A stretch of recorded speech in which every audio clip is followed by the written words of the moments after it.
Hey everyone, welcome again to The Way It Is. And I'm fortunate today to be at Almost Home, and I'm here with Leslie Myles, who's the development coordinator, fund development coordinator here at the home. Welcome, Leslie. Thank you for being here. Hi, Luca. Thank you. It's nice to be chatting with you today. Yeah, well, we're on the heels of a podcast we did a couple weeks ago with Hope Air. We mentioned that when you were giving us the tour. And so here we are again at a very impactful place. Tell us about Almost Home. You're new to Almost Home too, right? Yeah, and I'm delighted to be here. It's a wonderful spot to be, doing great work in the community for families. So when families come to bring their children, their sick children, to KGH or Hotel Dieu or referred to Kingston, they would stay at the house, and they can. There's 11 rooms at Almost Home.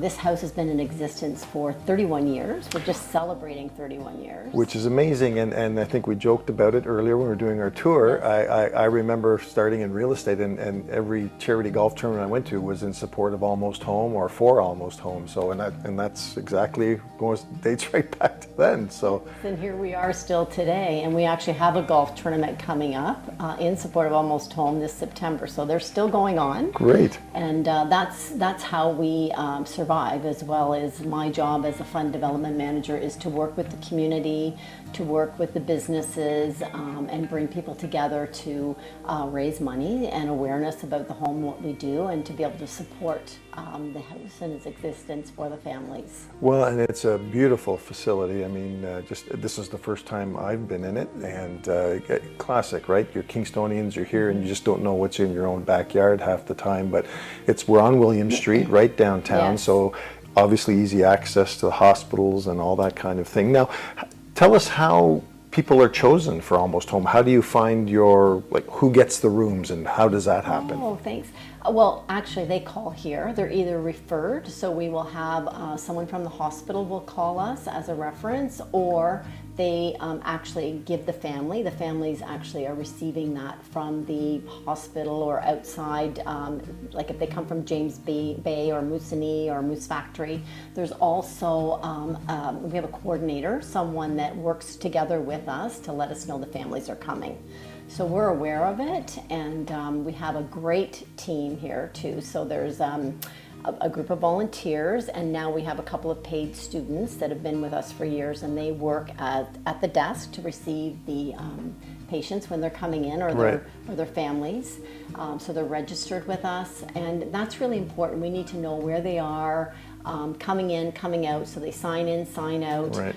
We're in touch with the hospitals too, to be aware of the circumstances, so that we can give them the best of our knowledge and behavior while they're here, and be able to understand their needs, right? And there's no prescribed length of stay, I'm going to guess, No. Right? It's all dependent on It could be 1 hour to months, right, or a year, but they can stay here as long as they need to stay here.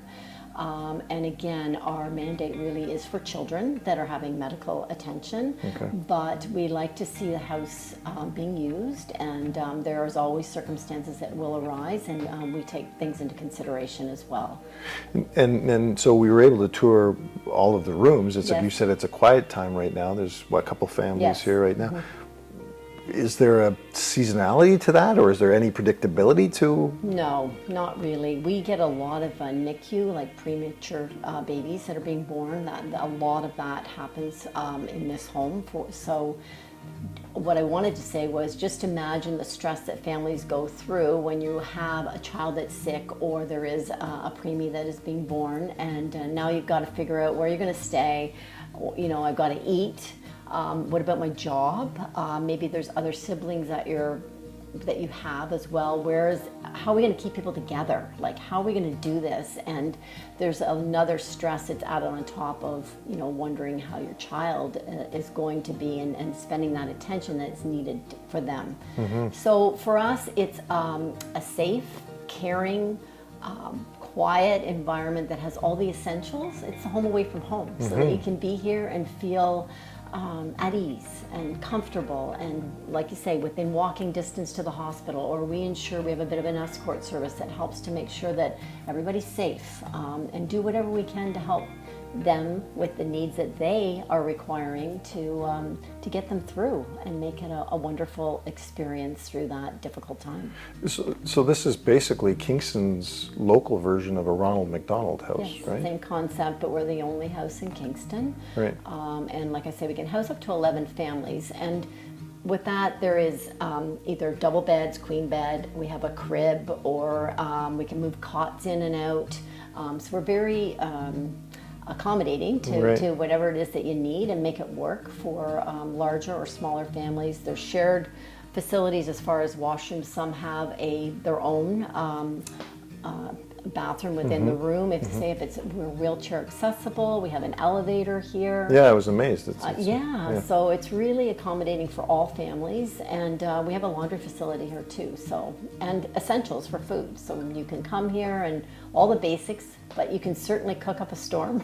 Come and bring whatever you like and be able to feed your family. We had a wonderful mom here who was cooking these great meals for her son that was in the hospital to make sure that he was getting all the nutrition that he needed, and it was making her feel like very good too. It was something that she could do that was that he needed. So. And do you see, I mean, obviously every family is different in terms of what they're experiencing with their children. I saw we had the common area there. Do you see a lot of bonding happening between families often, or anything like? I think that there was. You know, COVID also put a big damper on what was going on, and we had to be very careful. All the masking has now just sort of stopped. The common areas opened up again, but you do see families coming down because within their rooms themselves, I mean, they're spacious, and they've got a TV with the kids can watch some DVDs that we have that they can use, or there's a little play center. Right. But often it's just nice to have another room that you can all come together and play some games, or just get out of your room and have that extra space. So you're new to your position, or relatively new to your position.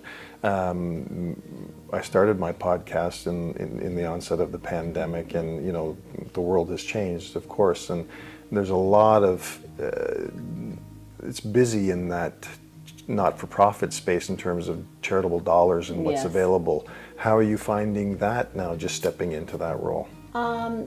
Well, I mean, it always is, and I always say it's really about timing too, and it's really about that moment that people decide to give and where they're going to give. I mean, there's a lot of need, and I certainly commend everyone on their efforts for whatever area that they're out there fundraising for, because it's important. And my kudos to all the fundraisers out there. But for us, I feel here, being here 31 years, people are aware, or the hospitals, there's a link for us. But there's a lot more that we can certainly do with awareness, so that people know that we're here, that we're accessible to be able to help you out. And I would like to see us do a little more work with make sure that the hospitals have what they need for their onboarding, and part of that process. For me, I've just made the announcement in the community. I've put it on all my social sites, and was actually really a little bit teary-eyed last night, just the people, the responses. And I've been in Kingston doing this for a while, and I had a business for a while, so I've got a lot of really good connections or people out there, and it's really nice to see how they all sort of come out and respond and want to help and are really happy that you're there. Right. So that made me feel really good. I think it's such an important area, an important field. I mean, we're talking about children, livelihoods. Yep. Everybody wants to do what they can, and whether it's some volunteer work or some donation of dollars, which we really, you need that to keep the house running and functioning. People are very generous in this community, and very kind. I do have to say that to Kingston. We're very lucky in this community, for sure. Well, that's great, and I'm happy to hear you say that. And and relationships matter. So obviously, your sphere of influence and your time in the community matters, and obviously that's going to pay dividends for you, hopefully, in your new role. Yeah, it's really important to me. Relationships are the biggest thing, and in my personal life, and in the world that I work in my charitable and business world. It's really like I want to see you, I want to know you, I want to go to your business, and I want to understand what you do too, because I think that's a really good partnership, you know. Absolutely. And what I can do to help you too. So another important piece that you wanted to talk about is there's a thrift store connected here with Almost Home. So tell us about that. Yeah, thank you. There is. The thrift store that we have is at 165 Princess Street. And anyone, well, we're asking everyone to bring their donation of clothing, men, women, accessories. And that store helps the community too with clothing. And again, what a great environmental piece. I mean, just bringing in used clothing. It's a great place to have an exchange or bring it in and know that the money from the clothing, the sales, are coming here to the house. Wow. So it's a direct not-for-profit store Well, for us. thank you for sharing, because I didn't even know it existed. Yeah. And I'm the worst for walking downtown anymore. I used to all the time, but when you work and live in the West End, you sometimes you sort of don't it's ever get around it. easy. Yeah, but that's No. great. That's good to know. Yeah, So, and it's kind of cool. It's got a boutique-y feel to it. Right. They did a great job. The staff in there are amazing. I mean, I was so impressed when I was coming to get this, apply for the job. I went into the store and I was just very impressed with the staff and their, excitement about being there and how they were talking about Almost Home and what they were doing. So for them too, I think it's really rewarding. They know they're giving back. And yeah. yeah. Well, I've got to do a closet purge at home, so I know I where I'm hope going so. with that. So. Well, we like your clothing. Look at that, be great. Okay. Well, listen, Leslie, I want to thank you so much for taking the time to be here with us and Thank for you. giving us the tour of this magnificent facility and the great work the impact that this place has and the great work that it does. So thank you so It much. has an amazing team that works here, and again, express my thanks to everybody that works at Almost Home. They are a wonderful bunch, and their heart and passion goes into every minute of it. So Well, that's awesome. Yeah. Well, best of luck in the future then. thanks. So, Thank you for your time. you're welcome. Yeah. Don't forget to subscribe. Thanks very much.